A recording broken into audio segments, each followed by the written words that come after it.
Unacademy. Let's crack it. Very good evening, Dhananjay sir. It's been my pleasure, in fact, to talk to you today to learn something about you. So I think before we get on to a few questions, I think the first thing which I'll love you for that is could you just introduce yourself, something about yourself as an educator? So over to you, Dhananjay sir. Yes, namaste, sir. Uh, Good evening to all those who are watching this session. This is CA Dhananjay Bhave from Karnataka, Bangalore. I am a chartered accountant and a passionate teacher. I qualified in the year 2011. Since then, I have been teaching CA, CMA, CS, and also ACCA students. I teach cost and management accounting and financial management mainly at CA intermediate level. So it's been a journey of 10 years post qualification. First 1.5 years, I was working in a multinational company in the finance team. I was in charge of budgeting, pricing, and commercial finance. When I was working, I even started teaching students before and after office hours and on weekends. And later, after 1.5, 2 years of work, I decided that my heart is with classroom more than in the office cabin. So I shifted myself from corporate world to teaching world. So Right, sir. Really nice to know that. I guess just to introduce myself, I'm Kapileshwar Bhalla and I'm a chartered accountant. And I've also been in the teaching fraternity for a long time, almost more than 2 decades. And my core specialization area is, of course, Indies and IFRS. And I'm basically into teaching at the intermediate level, teaching accounting and advanced accounting. And for the CA final, teaching financial reporting and GFRS, what is the elective paper in the final level. okay. So in fact, I think another thing which comes is that I'll probably share my experiences in the journey of being an educator, and then I think I'll hand over the mic to you that you share your experiences on the teaching. I think since I started a little quite early, I think almost in '99, and I think it's been a wonderful experience dealing with so many students all across this 20 years, and I've seen a huge transition change in terms of how the teaching has been done. I remember, I started my teaching in a one room, just within one room in my house itself, and then it suddenly grew from that place to almost like taking a little center and bringing more students within the city. And then over a couple of years I could see reaching out to almost students at an all India level. And I see the journey is not going to end here. I think the journey is going to be that someday we'll be catering to the entire world. So in any case, I think every faculty who teaches the subject has the potential of taking it bigger. So I think with the kind of platform we are with, I'm sure this kind of dreams is going to be fulfilled very soon. So and the teaching passion has always been with me. I believe, sir, equally that would be with you as well. So, sir, so over to you about your journey as an educator, your aspirations in terms of things. That's really nice to know about you, sir. It's been always pleasure to hear from senior faculties who are also now on the same platform. Definitely, it's the new way of meeting new people, new way of reaching out to mass. Pretty excited to be on an academy platform. Traditionally, we have been teaching on face-to-face mode. I used to travel across South India to Hyderabad, to Kerala, to Tamil Nadu, and across Karnataka as well to take classes. But this way, where we can sit at our places and can still reach students, not just to our neighboring city or neighboring state, but to the whole country. This is just amazing that the technology has brought all of us, and every student feels he is sitting in the first bench, and we feel that we are teaching to the classroom, which is as big as whole of India, or in fact much beyond that. I can recall when this lockdown was announced in the last year, some of our students who are from Nepal, some of them were from Dubai, and in a place where I was teaching for CA intermediate, that had some students who came to India on student exchange program from Singapore. So all those students, because of lockdown, who went back to their respective countries, we were amazed because of the Asian countries. We have the time zone advantage. We are all just about 3-4 hours either plus or minus. We were all doing the class from afternoon 1 to 5:30, where it suits everyone. Either you're on this side of India or on that side of India, or you are well within the Indian boundaries. So it's really great to be shifting from face-to-face mode to online mode. That too, with the chat box being on, we can always feel that students are there, and we can keep them very engaging. A lot of faculties have this apprehension in their mind that it will be very difficult to teach without anybody looking at us. But if we make the best use of even the chat box, that is enough to get the energy from students and pass on your energy to them. My class from last 1.5 years, now that we are doing it on Zoom and other modes, Chatbox has been the busiest place, because I will ensure that they're all very active and participate, because I also, as a participant to other meetings, the seriousness with which we attend, we all know about ourselves, right? When our CA Institute conducts meeting at times, the seriousness with which we start the session as a spectator, as a viewer, and the seriousness that we carry after 5-10 minutes, there is a diminishing marginal utility, as they call. So I know that it is very challenging to keep the other side uh, crowd equally involved. So I have tried all the new ideas that I have, and trying to bring new ideas to ensure that the online class is as effective as face-to-face class. Absolutely, sir. I think that's very rightly said. I remember, sir, way back, when I started teaching, not exactly, online platform, because in between, we had that concept of satellite classes, and I started teaching on the satellite classes as well. And I remember my day one, when I was put across in front of a camera without any student, and I was thinking, am I going to teach a camera actually? But I think over these years, it's been a wonderful journey, because challenges also brings a lot of innovativeness in you. And I think what I have seen in Unacademy, recently, I think there are a lot of changes which have been unveiled.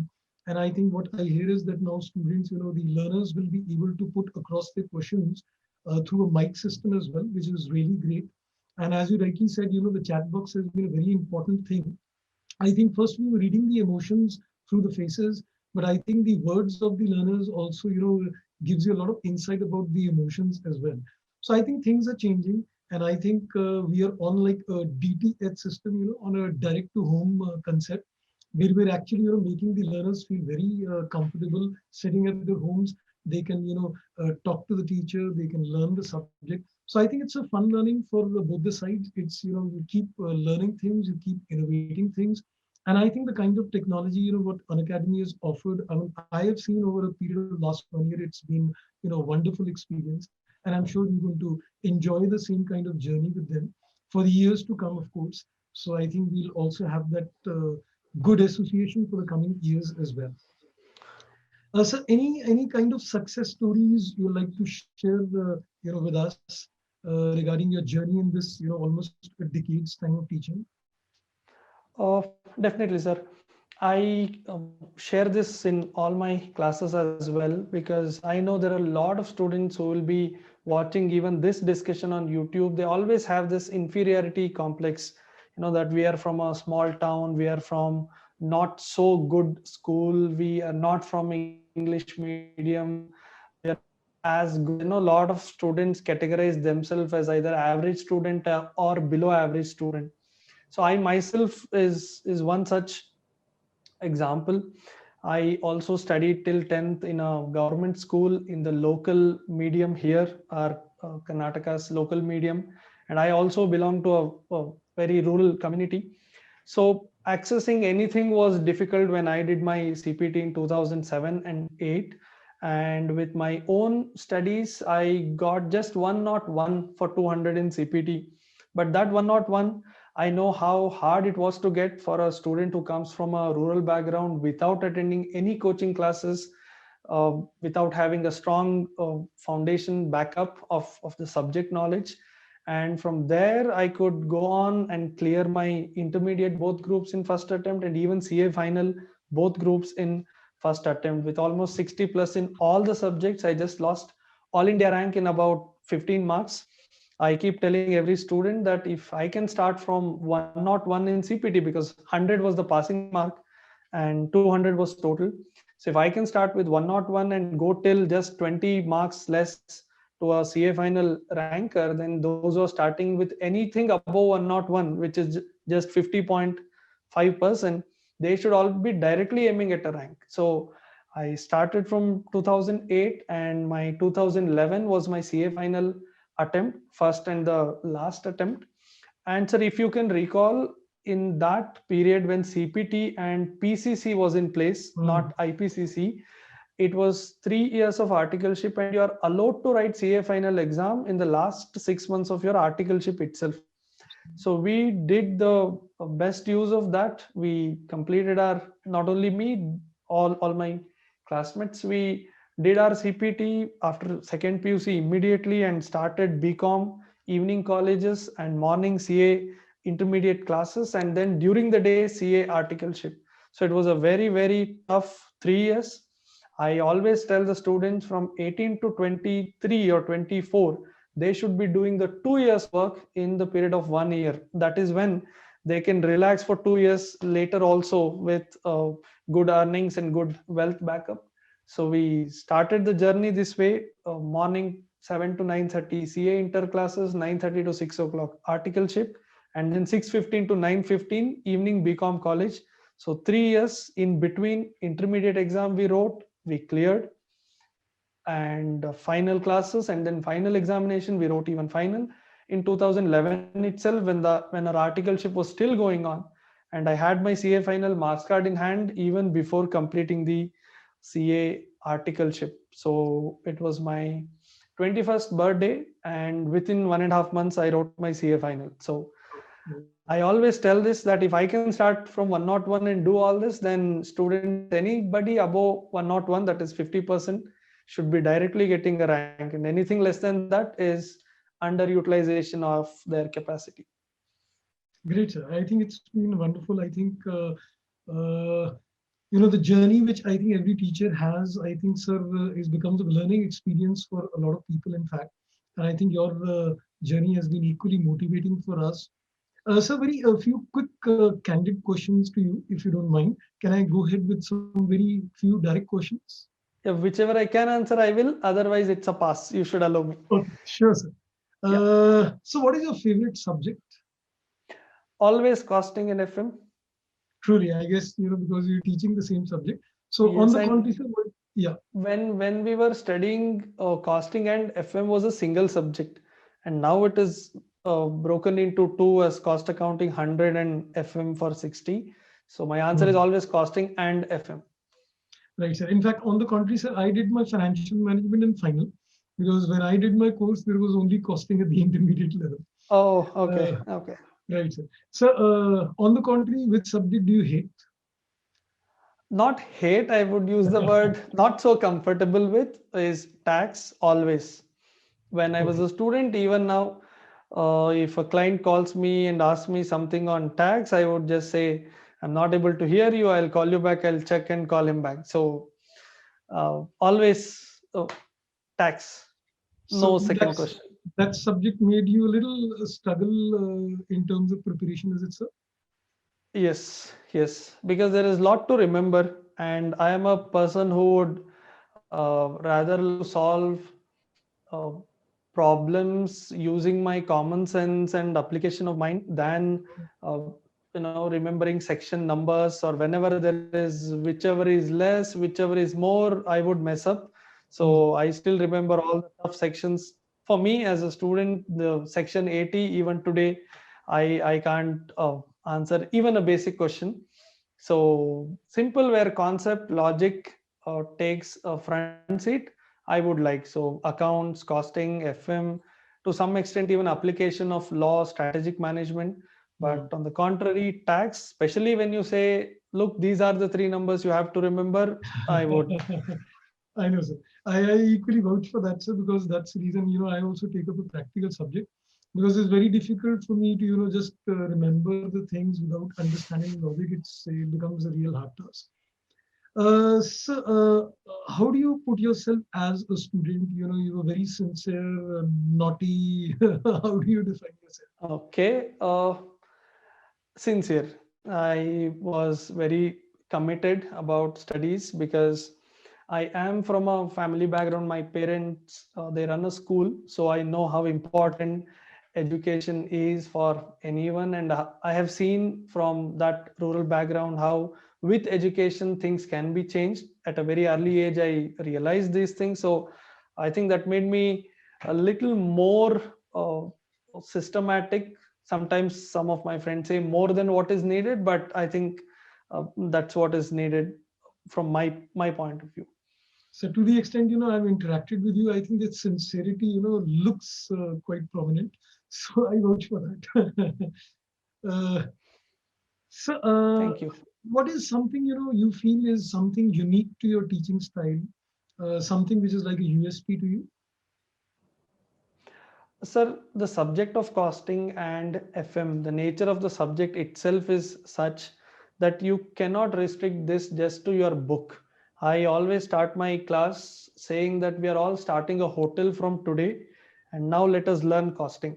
So the entire topic, entire subject as such, I would use the example of hotel and the items made there. And as you know, in uh, South India, dosa is quite popular, and I use onion dosa as an example for most of my explanations.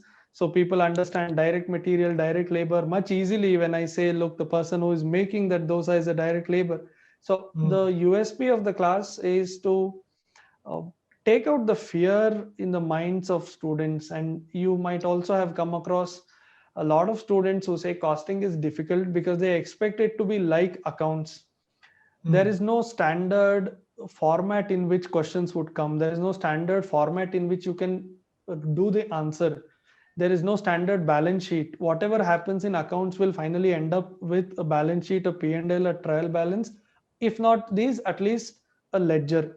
But in costing, especially in topics like marginal costing, overheads, unless you understand, in marginal costing, you have a lot of decision making kind of questions, say make or buy, continue or discontinue. Unless you bring this subject to their house, I say, look, you are in a particular place.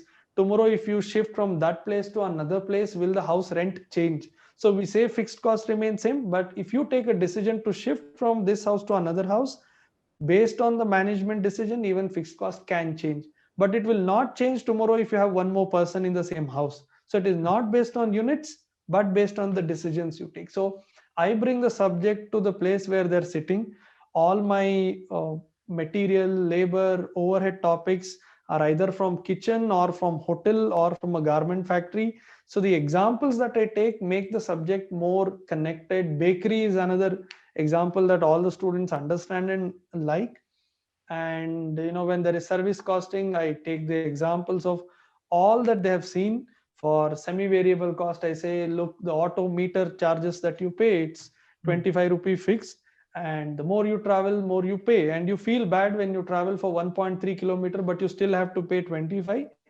That is because you're not able to recover the fixed cost. So when I connect the examples of what is there in the book to the real life scenario, costing becomes their favorite subject. And most of the students, the feedback that I get after my last class is that costing was the most hated subject because it was all made like a formula and restricted to textbook, and now it is their most favorite because when they see metro construction happening in Bangalore, they say, look, this is work done but not certified. So if they can connect the subject to the real life, I think subject will be very easy. And my approach would be to do that throughout my class. Absolutely, sir. I think you wonderfully, said two things. One is the fear related to the subject. That's why I always also, tell the, learners that, the fear to the subject is the first bottleneck. If you clear that, so I think you very rightly said that the removal of the fear is important, and we connect in terms of the practical life. Definitely, sir. I think this U2 USP, which you said, is going to take you to quite far places, I guess. That's, I think, the, definitely the positive attributes you have. Sir, I think, generally when a student feels, teaching is, the perception is such an easy job. There are many people entering the field. So, do you feel that, that 2 hours class is actually a 2 hours? There is a lot of, work done behind the scene. It's like making a movie, and, there is a lot of hard work which goes in the background. Some inputs from your side, sir, on that. Sir, I'll give you the example that my family members always say whenever I have a class the next day, and if I am thinking about what extra I can do in addition to what is there in the book, and when I'm reading some uh, financial management journals or books, or some of when I watch these interviews, they say, "Are you the one who is writing CA inter exam? The way you study looks like you are writing the exam." And I say, "Look, unless I do this, I'll not be able to give my best. Students will only see the output, the finished product. They don't get to see what's happening inside the factory. And factory is always much bigger than the showroom. And that's what I tell even my students, that look, showroom can be very small. That's my 2 hours of class. But what I do in my factory, nobody knows. So there is so much of effort that is being put, and I appreciate all the senior faculties who have been teaching from so many years, especially to adopt to the circumstance we are today, because you started at a time when it was blackboard and white chalk piece, and then it shifted to whiteboard and black marker, and now it is shifted to laptop and an electronic device to write. And we of this age, it's much easier for us to adopt to the change. But for any senior faculty, he has to put 5 times more effort, because he doesn't like talking without anybody on the other side. And even we faced a lot of challenge initially in the last year. So any teacher who is teaching, my salute to them, starting from LKG, UKG to first standard to the top level uh, education, IAS, IPS, say CA, banking, any coaching. It's really not easy. And I tell the students, if you want to understand how it feels to be a teacher in online mode, today's homework is, once the class is done, talk to a wall for 10 minutes in a closed room. You know, scold them, motivate them, the wall, and even crack a joke. Nobody's going to laugh, but you have to still continue. Do this for 10-15 minutes, you'll understand the next day. And I think a big salute, big shout out to all the faculties, especially those who are teaching from more than 15-20 years, and now they have accepted, adopted to the change, and they are shifting to this. It's my personal salute to all those teachers. Really nice, sir. In fact, sir, I have gone through all that phase. When you were telling that, starting from writing on a board through a chalk, I think I've gone through all that phases. So, everything was getting recreated in front of me over these years. So I think I and also the journey that goes behind, making an educator, a teacher is really long. I think I definitely vouch for that kind of things, because even I know, as you rightly said, the factory which is there at the back. In fact, even right now I'm surrounded almost like left and right with books. So that is the kind of factory I know everybody of us works. So just a last little question, any kind of advice you would like to give to the young and the new teachers who are entering the field? 2-3 points, sir. Number one, just like all the faculties, you should also study more. You have to study more than students. You should prepare more than them. You should do more homework than them. Point number one, never be under the impression that now my learning phase is over, it's only teaching phase. The day you think that your learning phase is over, understand your teaching graph will start declining. So you have to do more hard work than students. Number one. Number two, you need to update yourself.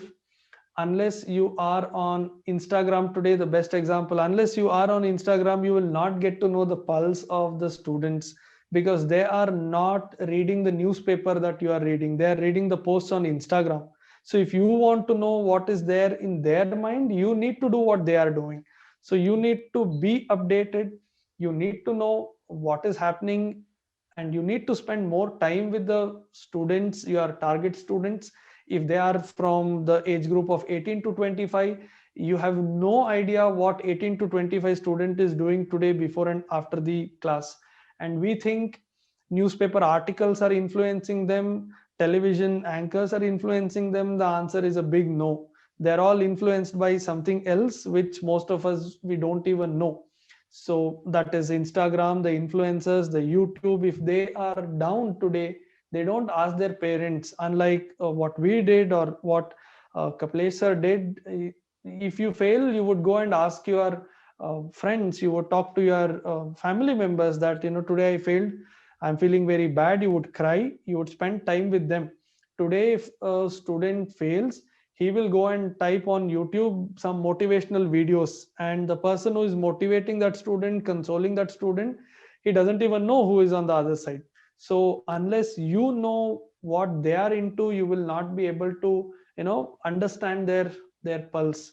I always do this on my Instagram profile, a Q&A session, question and answer session on my Instagram. The kind of questions they ask is unimaginable.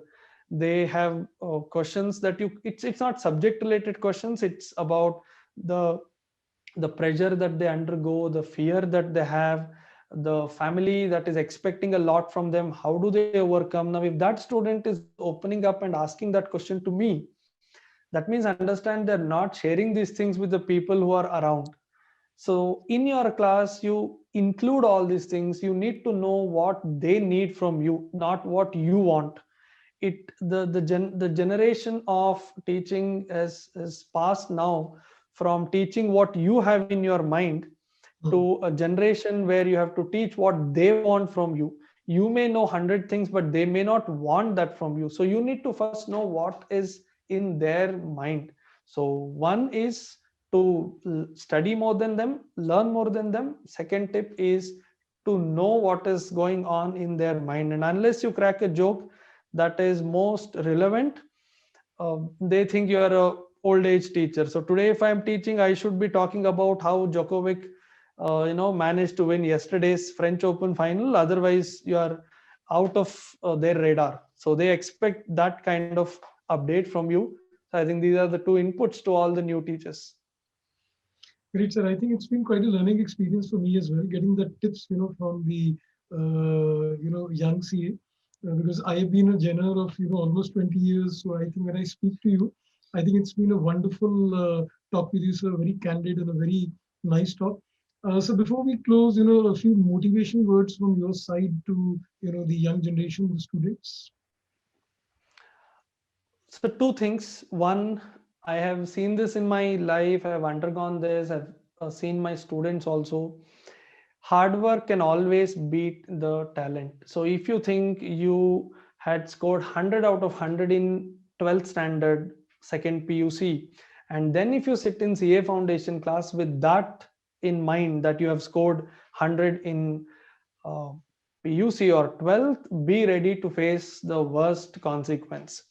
Unless you accept the fact that what you do today will decide your tomorrow, and what not has happened to you in the past. We can always be proud of our past, or we can always cry about the past, but our future is based on what we are doing right now, today.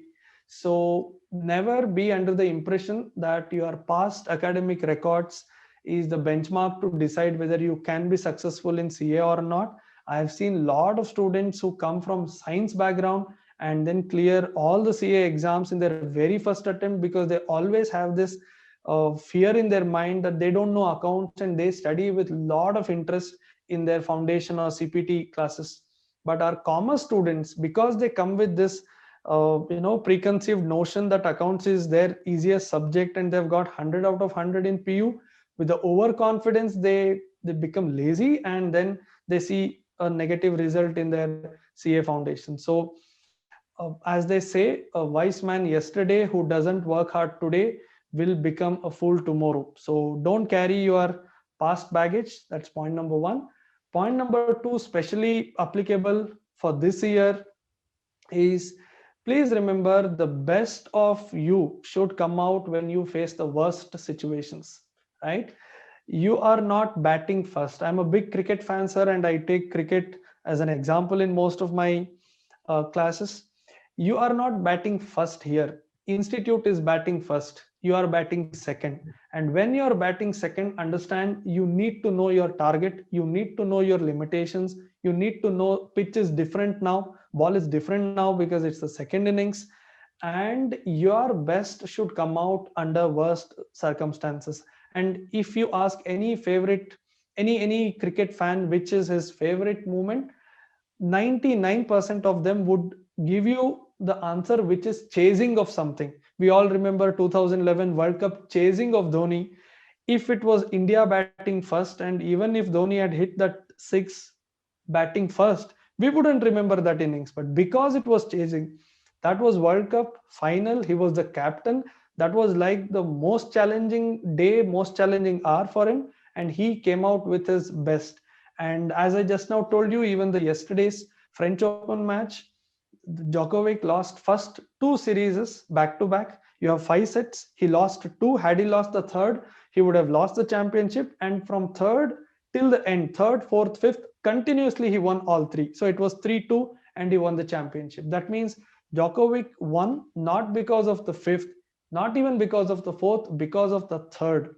The third set, when he came out with his best under his worst circumstance, that made him to go to fourth with confidence and fifth to the victory. So your best should come when somebody gives you the most difficult challenge, whether it is CA final or CA inter, whether you are in hospital and you're undergoing some treatment, whether you have financial problem, family problem.